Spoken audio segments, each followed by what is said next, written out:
Namaste. A very warm and a pleasant welcome to one and all present here. Today, in this Swayam Prabha course, we will be dealing with module number 11, which is Musical Instruments in Sanskrit Literature, a cultural tapestry. Here, we will be dealing with different musical instruments used in different Sanskrit texts. All the references would be quoted. We will also have different stage performances, art forms, different technical terminologies with regard to music which was used in different ages. We will also be dealing with the musical instruments in different treaties of good old ancient Indian texts. So this is going to be a journey of sounds, echoes, and meters altogether. So friends, I hope you all would enjoy this module together. So we will be dealing with musical instruments in India and its earliest references in Sanskrit literature, especially in specific treatises, as we have always been having it. Musical instruments are nothing but tools for your expression, for your verbal emotion, say for your emotion also. So it is a tool that makes us express what we actually want to express. On the other hand, Sanskrit literature is a text that is there from ages, which talks about different eras, different cultural tapestry, different events, different instruments for that matter. The connection between musical instruments and Sanskrit literature is that music has always been a part of rituals, sacrifices, the rich festivals, on the whole, as part of this great cultural background. The great work of Natya Shastra, written by our great Bharata Muni, talks about performing arts and different instruments used in that. We also have Sangeeta Ratnakara by the great Shangadeva, which is actually a comprehensive treatise of music and different instruments mentioned in that. It is also heard that Natya Shastra mentions 4 different kinds of vadyas, which we will be dealing in detail in this module. We find different instruments in different devatas' pictures, as we have Damaru of Shiva, flute of Krishna, and Veena of Saraswati in major.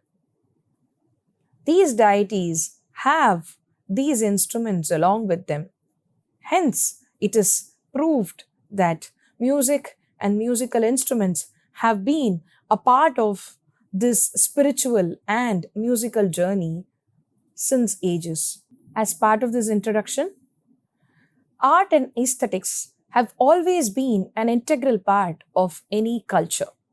This rich culture is always embedded with music and Sanskrit as 2 classical eyes of it. Traditional texts, which are also called as Lakshana Granthas, prescribes rules for various art forms and how it needs to be performed by providing a room for individual creativity. Lakshana Granthas mostly cover music and dance extensively, providing scientific and systematic study of art forms, their complementary aspects and classifications. Different texts authored to elucidate special principles coexist with vast Sanskrit literature, which sheds light on diverse art forms and aesthetic applications. Rigvedic seers knew that the song is at its best. Rigvedic seers knew that the song is at its best.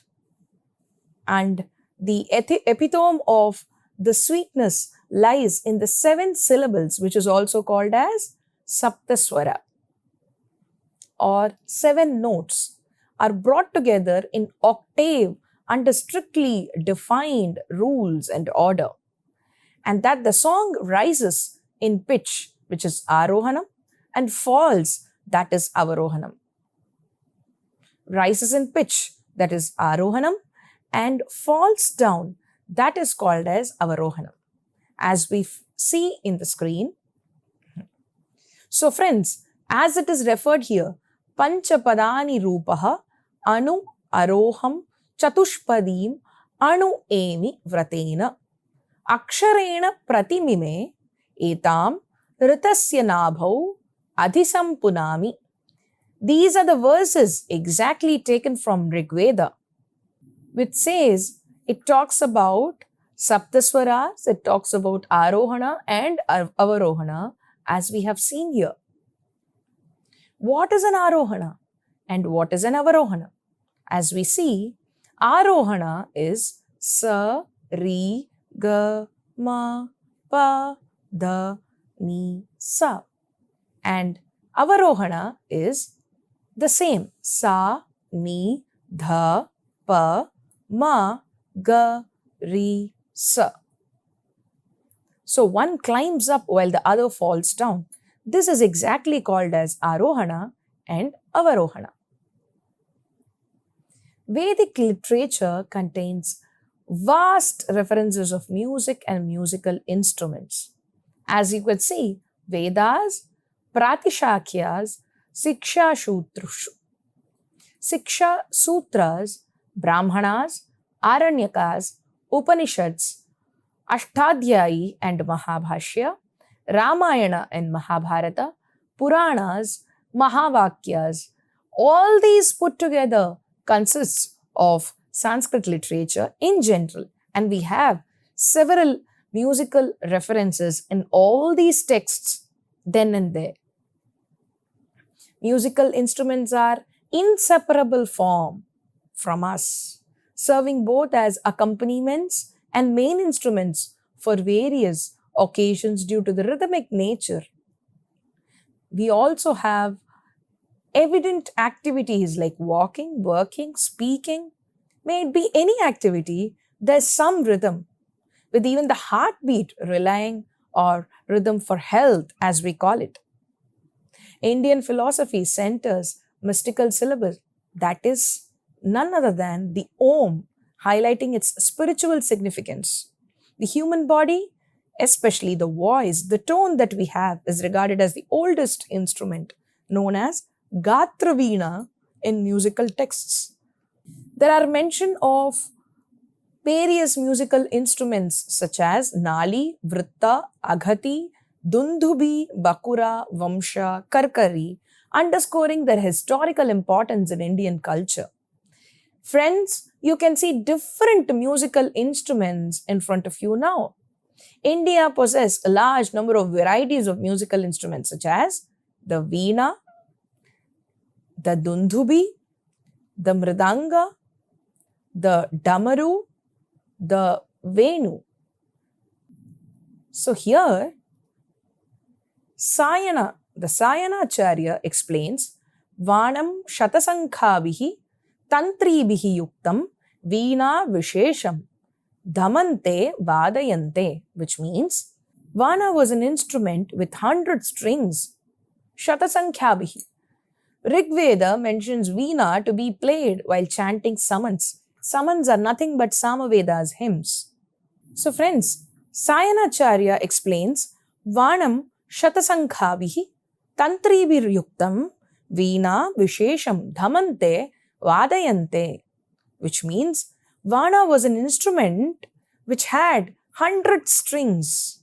Rigveda mentions Veena to be played while chanting samans, and it says, Taditsa dhastamavihi charudidhaya gavo yatshasan vahatum na dhenavaha mata yanmantu yuthasya puvyabhi vanasya saptadhaturijjanaha.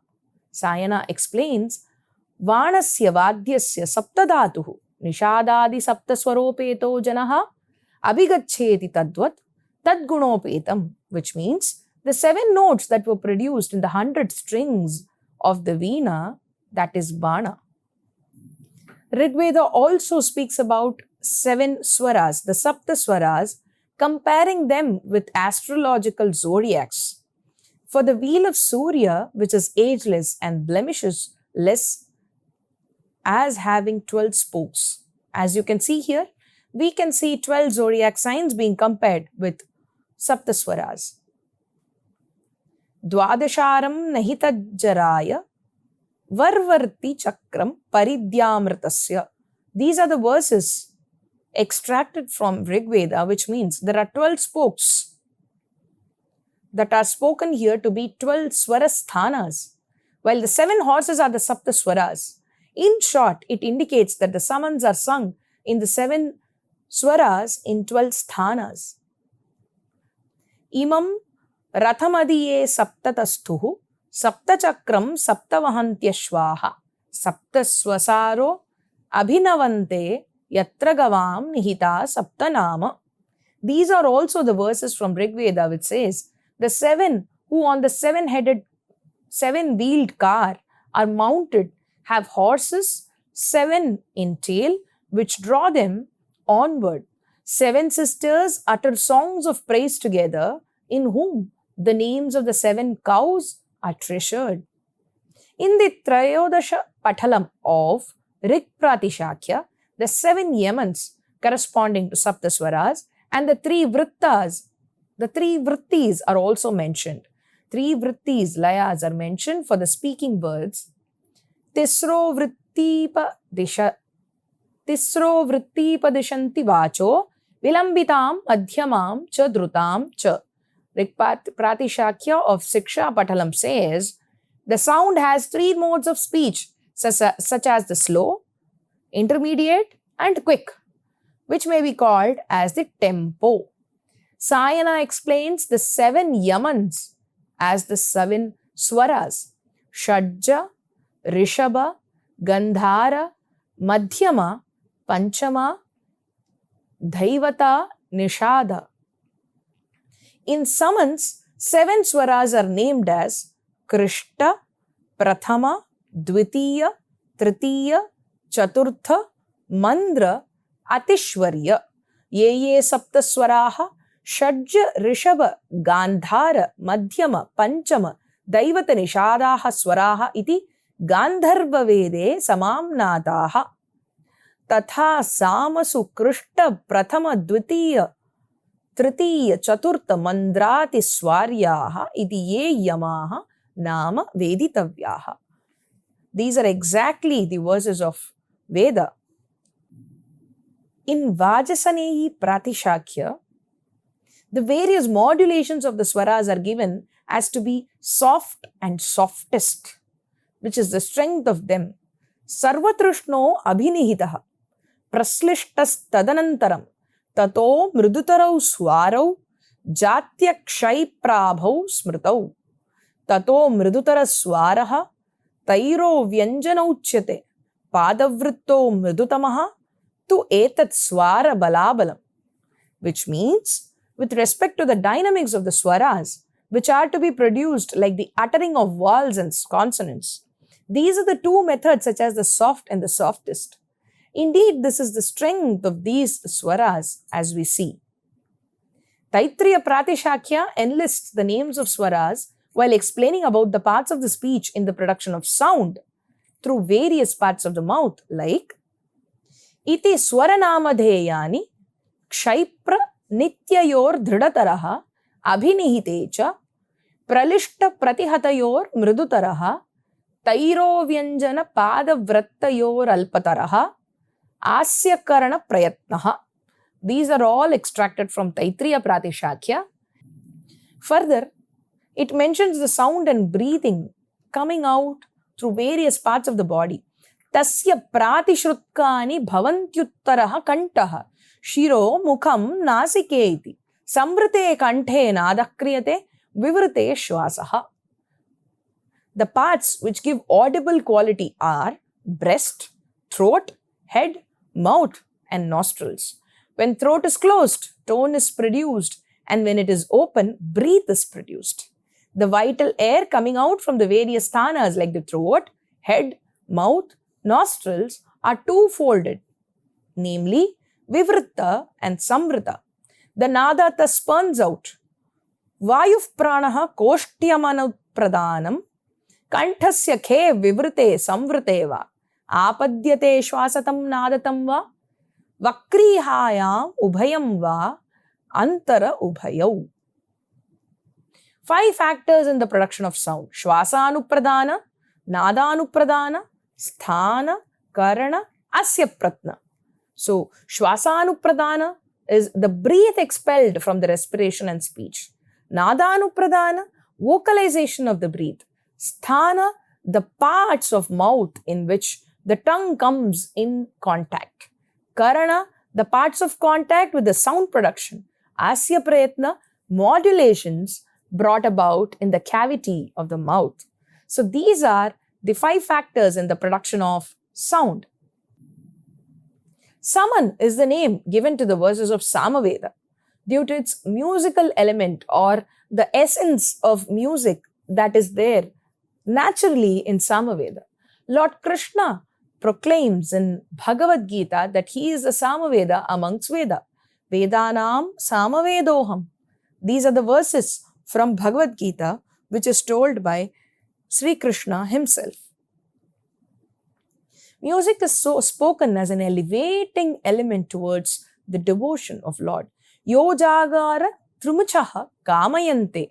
Yojagara Tamusamani Yanti. Yojagara Tamayapsoma Aha. Tavahanasmi Sakhe Nyokaha.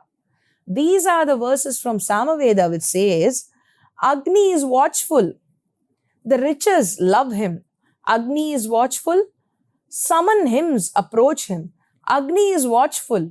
To him said this Soma, I rest and have dwelling in thy friendship. I rest upon him and have my dwelling in his friendship. Saraswati is also pleased by the Saptaswaras. Utanah Priya, Priyasu Saptaswara Sujushta, Saraswati Stobhya Bhuta. These are the verses from Samaveda which says, yeah, she is the most dear amid dear streams, 7 sistered. Love with fondest love. Saraswati hath earned our praise. Saptavani literally means 7 voices or tones, according to great scholars. The 7 generic meters of the Veda, Parikosha, Sughushrutam Somah Punano Arashate, Abhi Vanitra Rishinam Saptanushata, which means on through the long wool of the sheep to the meat, dropping he flows, the Rishis, 7-fold choir, had sung aloud to him. Rik Pratishakya mentions the origins of 7 notes from the 3 preliminary notes. What are they? They refer to 3 modes of sounds, the Saptaswaras, 3 speeds, Sapta Yamans, modulation of swaras, and various parts that are connected to the production of sound. Trini Mandram, Madhyamam Uttamam cha, Sthanyahuhu, Sapta Yamani cha, which means Mandra, Madhya, Uttama. These are the 3 modes of sound in their corresponding 7 places of 7 Yamans. Saptaswara ye Yamasthe. The 7 Yamans are the Saptaswaras. So with this, we have come to the first part of musical instruments in Sanskrit literature. I hope you have had an introduction, a brief introduction of musical instruments in Sanskrit literature. Thank you one and all.